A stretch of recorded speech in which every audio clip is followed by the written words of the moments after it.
Good evening, everyone. You're welcome to another special edition of the 2025's Top Mega Stocks. You're welcome to Stalker Team at the Investors Channel. Today, we are bringing you this special edition, and we appreciate all your support, all your love, all your feedback, and everything you've showed us so far. We love you and will continue to deliver to you. Please, just as a housekeeping, every information and data and every analysis that we share on this channel is for education and information purpose only. So please consult your financial advisor or do your due diligence before taking any decision. On that note, we also welcome new viewers to this channel. Please subscribe to this channel if you haven't. Put on the notification bell so you don't miss any updates that will bring your way. We'll be bringing you, firstly, the market update before we jump to the special edition we have for you today.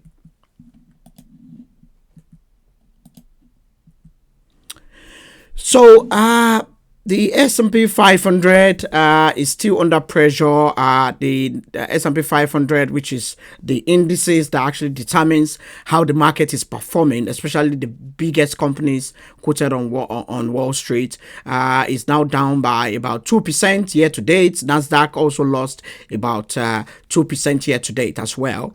That is because a whole lot of the investor community looking at higher inflation to become the new normal in the US. The job numbers also came out today. About 256,000 jobs was reported to have been created so far since the last update, which is a big surprise compared to 165,000 that was expected. Unemployment numbers in the US is now down to about 4.1%. It's a good news for Americans, but it's a bad news for the financial services, financial industry, financial markets, because inflation actually means that the value of the US currency will actually go down, and companies will have to borrow loans or continue to service their loans at higher interest rates, and the Federal Reserve might not necessarily cut rates for that, which is not really a good one for the financial markets. So if you see the negative energy, the sell off in the market, is as a result of all of these indices that and trends that is coming up. TikTok could be banned in the US as we speak. There's a hearing going on in the Supreme Court in the US. The decision has not been made yet, but if TikTok is confirmed to be banned in the US, the likes of Meta, Snapchat, or Snap could see a huge bump in their shares, because Americans who might not be able to continue to use TikTok will, perhaps more of them will keep using Instagram, Facebook, or even download the likes of X and even Truth Social. Many of them could see record downloads. President Trump also wouldn't be in a custody, in a prison custody, because the court has now cleared him. But it's more or less like a suspended sentence. It won't have to go to jail, which means the market could be preparing for the inauguration on January 20th. Finally, the earnings season is here. Delta Airlines has kickstarted the earnings season with a very positive result. You will see them in our winners list for today. So we are also bringing you the top losers. Why? Because when the market is on a downward trend, that is actually the best time to buy stocks, not necessarily when the market is going up. Yes, when the market is going up, you can benefit from that tailwind and more or less have your short to medium term goal to actually buy those stocks going up and sell them when they are in their strength.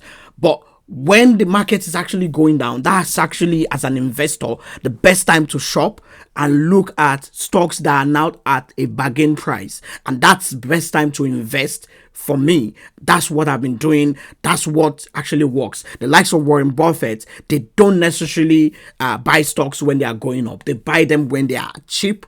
When they are not just cheap as well, they are undervalued and they have much more value to offer. And when that market comes back roaring hard, when the bear has been defeated, these stocks will actually outperform and do better. So the first top loser for today is Constellation Brands. It's losing for the right reasons, but it's also for the good reasons. In the US, a whole lot of Americans have stopped drinking as expected. More especially the younger generation are not drinking. They are not drinking like the older generation, the likes of Diageo, the likes of Osaboch, the likes of even Constellation Brands themselves. They've seen record drop in their revenues, and even the CEO of this company is saying the future of the consumer drinking more alcohol is actually very bleak. STZ, ticker symbol STZ, is down 16% just today alone. For me, what do I think? This is not a sector I would want to play in. If the consumer is moving away from alcoholic brands, you actually have to move with the consumer, especially if this is not just stock price. This is actually fundamental impairment in the outlook for the business. So I'm not a buyer of this sector, and I don't know what you think. Let me know in the comment section below. Please continue to subscribe to this channel, put on your notification bell. And the next loser for today is Aurora Innovations, down by about 14% today. And Aurora Innovation is not necessarily having any major problem per se. It's still a very young company. It's a company that's still testing a whole lot of innovation in autonomous truck company. This company recently had a partnership with Nvidia, but if you see the broader tech market sell-off, this company is just moving in that direction. I'm not a buyer of this stock, but if the tech sector comes back when the market continues to go up again, this stock will actually recover all the losses it has witnessed in the last few days. Also, Lemonade, which is on a very sad note, the Palisades in California, Los Angeles, California, has seen a very devastating wildfire. The insurance industry is now estimating about 20 billion in insured losses, about almost 60 billion in total losses as at now. The wildfire is still going on, and the likes of Lemonade, the tech-focused insurer, is now down by about 6% today, almost 7%. The insurance company, this might also be a good time to go shopping for insurance brands, which we will actually bring an update in the future, in the nearest future, in the next couple of days, which of the stocks in the insurance sector should we be looking at. But this is actually a very good time to see whether this is the best time to go shopping. Final loser for today, which is a stock that is dear to my portfolio, Palantir, is now down by about almost 12% year to date. Palantir Technologies is down by almost 12%. Now, if you look at what this stock did in the last 5 years, about 600%. This same company did almost about 400% last year. This company got a downgrade a few days ago, but even the average price is still very, very high at about $60 per share.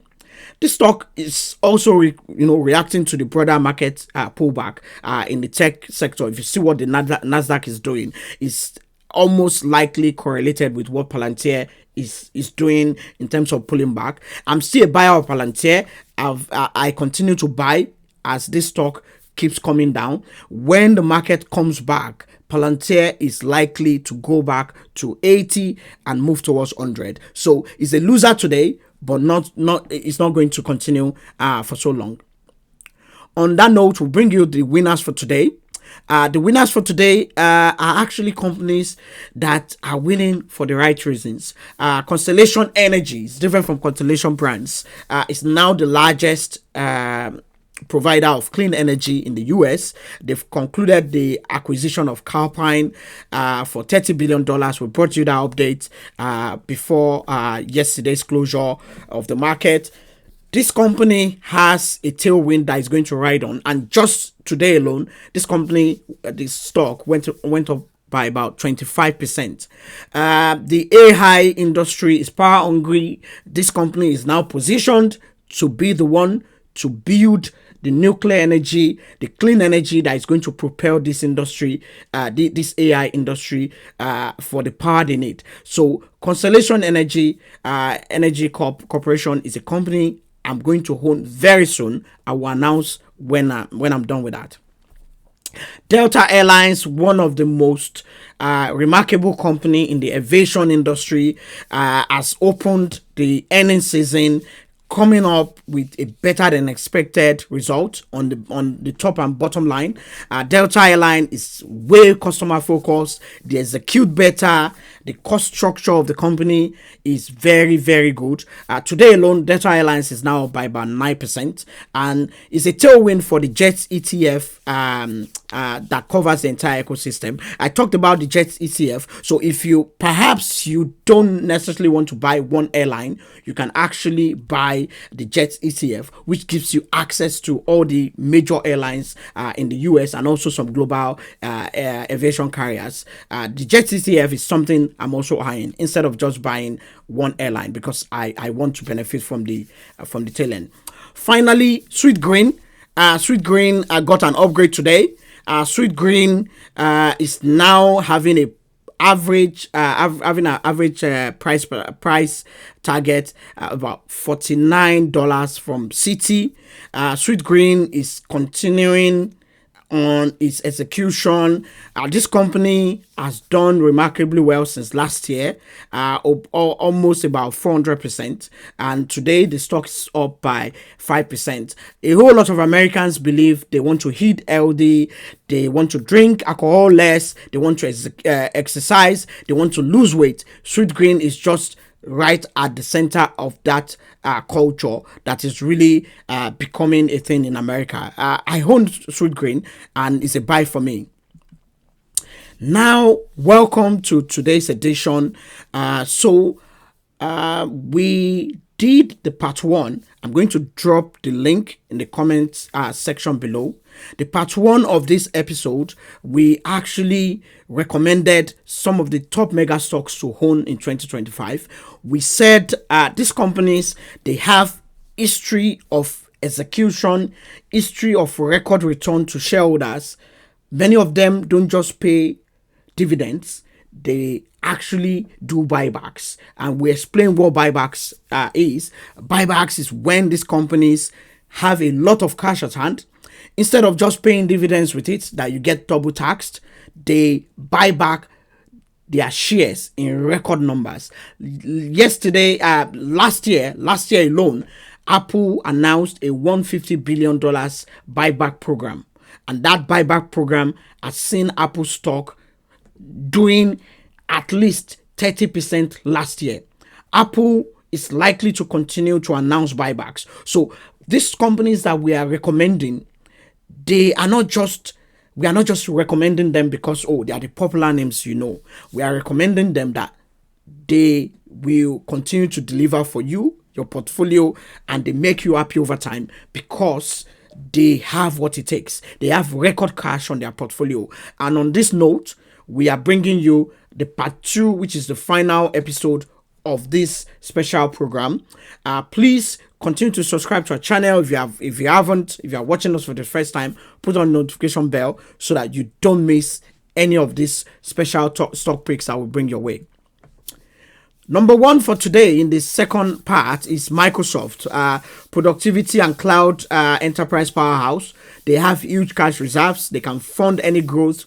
They can withstand any outlook. Yes, Microsoft has struggled. The stock struggled last year. I think the stock only did about 9%. But if you look at the all-time delivery of Microsoft stock, over 422,000% return to investors. That is remarkable. That is excellent. That is what will keep your portfolio to be very valuable for so many years. So, for instance, if you own Microsoft for the past 5 years, you must have actually increased your earnings, your capital by almost 300%. So, that is the case for Microsoft. Why do I think Microsoft is a buy as well? If you look at the productivity and the enterprise part of the business for this company, the artificial intelligence industry or sector will only have Microsoft as the enabler, and that's why Microsoft is coming up on this note. Secondly, Nvidia, undisputable leader in the semiconductor and data center hardware ecosystem. They also provide the software that is powering all the AI workloads, the likes of OpenAI, ChatGPT, the likes of Anthropic, led by Amazon, the likes of Claude AI, the entire AI artificial intelligence sector depends on Nvidia. As a matter of fact, Nvidia is artificial intelligence hardware provider. So if you look at what Nvidia is doing, the ecosystem now relies solely on Nvidia. They are coming up with their Blackwell chip, and when this chip is launched, especially this year, when it goes to the market, Nvidia is likely to near 4 trillion and even had half of that, almost another half of a trillion to its market cap. So that's why Nvidia is the number one stock on our AI stock picks for the year. I will also drop that link in the comment section below. Yes, this is another bank. In the first edition, we talked about one bank that actually has that history of record returns to investors. Yet this is another bank, and you can see Goldman Sachs is the financial and investment banking giant. Goldman Sachs has that global access. They have unmatched execution on Wall Street, out of Wall Street, doing huge deals. All the major acquisition and mergers that has happened, Goldman Sachs is either the number one or number two enabler of these deals. On Wall Street, this company makes huge revenue, huge returns by facilitating trading on Wall Street. They act as the market maker by allowing investors to trade securities at record numbers. So the kind of return they've offered investors over the past decades and years, see, about 600%, over 600%. So that's why Goldman Sachs is on this note, a stock to actually own, mega cap stock to own. Number 4, expectedly, Alphabet, the parent company of Google. So the global search giant company, which is Alphabet, they became Alphabet a few years ago. They will continue to actually lead in digital advertising and also the enterprise side of the business. They will continue to also lead in content. The YouTube, this platform that we are actually leveraging to build a stock at him, the investors channel, is owned by Alphabet, it's owned by Google. So if you see the record numbers that YouTube continue to deliver to the bottom line, you can see that Alphabet has what it takes. They continue to deliver both on the dividend sides and also the returns. If you can actually see all-time high returns to investors over 186,000%. In the last 5 years, Alphabet has returned more than 300 to 400%, and this is a stock to own in 2025 as well. Also, on the pharmaceutical side of things, Eli Lilly is number one when it comes to that industry. 19,000% return to investors, all-time high. Pharmaceutical powerhouse, they have core strength in innovation.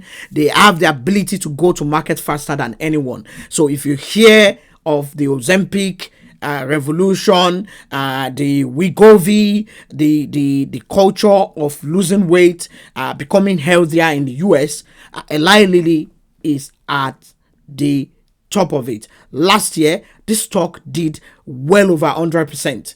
And the global access they have, the reputation they have, the record growth and return to shareholders is unmatched in their sector. And that's why Eli Lilly is a stock to own this year. Finally, on this note, thank you so much for watching up to this point.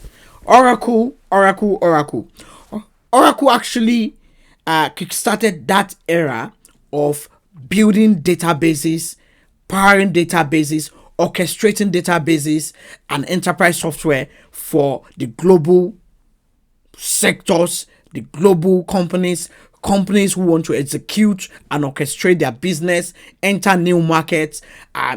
They also powered the digital transformation that has happened in different sectors, from finance to transportation to aviation to entertainment to even government, a whole lot of industries, defense.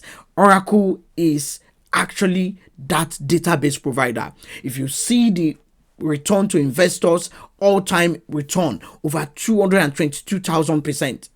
Oracle has actually delivered, and in the era of artificial intelligence, Oracle is not the company to actually not own, and that's why Oracle is a buy for me. I'm actually looking for an opportunity to add this stock to my portfolio. Why? Because if you look at all the companies that are powering the artificial intelligence revolution, the likes of Microsoft, the likes of Alphabet or Google, the likes of Nvidia, Oracle is in that in that corner, and Oracle will continue to deliver. So let's hear from you. Thank you so much for watching. Which of these stocks do you think will actually outperform this year? This is the end of the picks, the top mega stocks to own in 2025. What do you think? Which of these companies are on your list? Which of these companies are on your list to sell or buy? We want to hear from you. Put your comment in the feedback section. We want to hear from you. We are also calling on our audience, whoever has followed us. If you have subscribed to this channel, we are giving you the opportunity to actually send us your question, send us your stock pick. We will actually review the stock pick. We don't necessarily have to mention your name, but we will analyze the stock pick and we'll let you know what we think, whether it's a buy for us, whether it's a hold, whether it's a sell for us. So please subscribe to this channel, because once you subscribe, you have the opportunity to actually share this with us. And you don't necessarily have to send us an email. Just put your picks or the stock you want us to review, put it in the comment section. We will analyze this and showcase our feedback in any of the edition that we're going to have. Yes, it's going to be a first come first serve basis, so please be patient if you haven't seen your pick. And on that note, thank you so much for watching today. Please keep investing, keep growing, keep following us. We love you all. Thank you.